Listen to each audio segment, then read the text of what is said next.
বাংলাদেশি মানুষের তা ছিল গণহত্যার বিচার। যেভাবে 6 বছরের শিশুর উপরে হেলিকপ্টার দিয়ে গুলি বর্ষণ করা হয়েছিল, সেই ইতিহাস বাংলার জনগণ ভুলে যায়নি। সেই ইতিহাস অন্তর্বর্তীকালীন সরকার 7 মাসের মাথায় ভুলে যেতে চলেছে। কিন্তু আমরা জুলাই মঞ্চের পক্ষ থেকে একটাই দাবি জানাতে চাই, গণহত্যাকারীদের বিচার হতে হবে। আওয়ামী লীগকে নিষিদ্ধ করার জোর দাবি জানাচ্ছি আমরা জুলাই মঞ্চ থেকে। এই বাংলাদেশি মানুষের আমাদের কি চাওয়া ছিল? আমাদের চাওয়া ছিল গণহত্যার বিচার, আমাদের চাওয়া ছিল শহীদদের এবং আহতদের পরিবারদের পাশে গিয়ে দাঁড়ানো।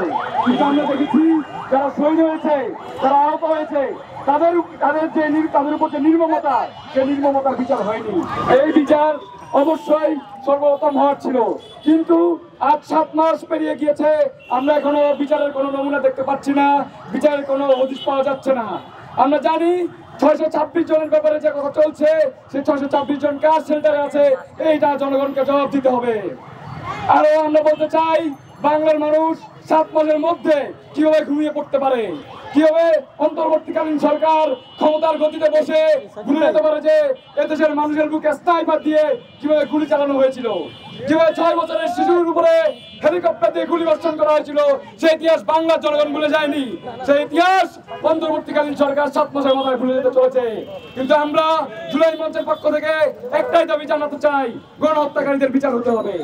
এই দেশে যারা গণহত্যা চালিয়েছিল জুলাই অভ্যুত্থানে, প্রত্যেককে ধরে ধরে এক একজনকে করে বিচারের আওতায় আনতে হবে এবং শেখ হাসিনাকেও এই বিচারের আওতায় আনতে হবে। আওয়ামী লীগকে নিষিদ্ধ করার জোর দাবি জানাচ্ছি আমরা জুলাই মঞ্চ থেকে।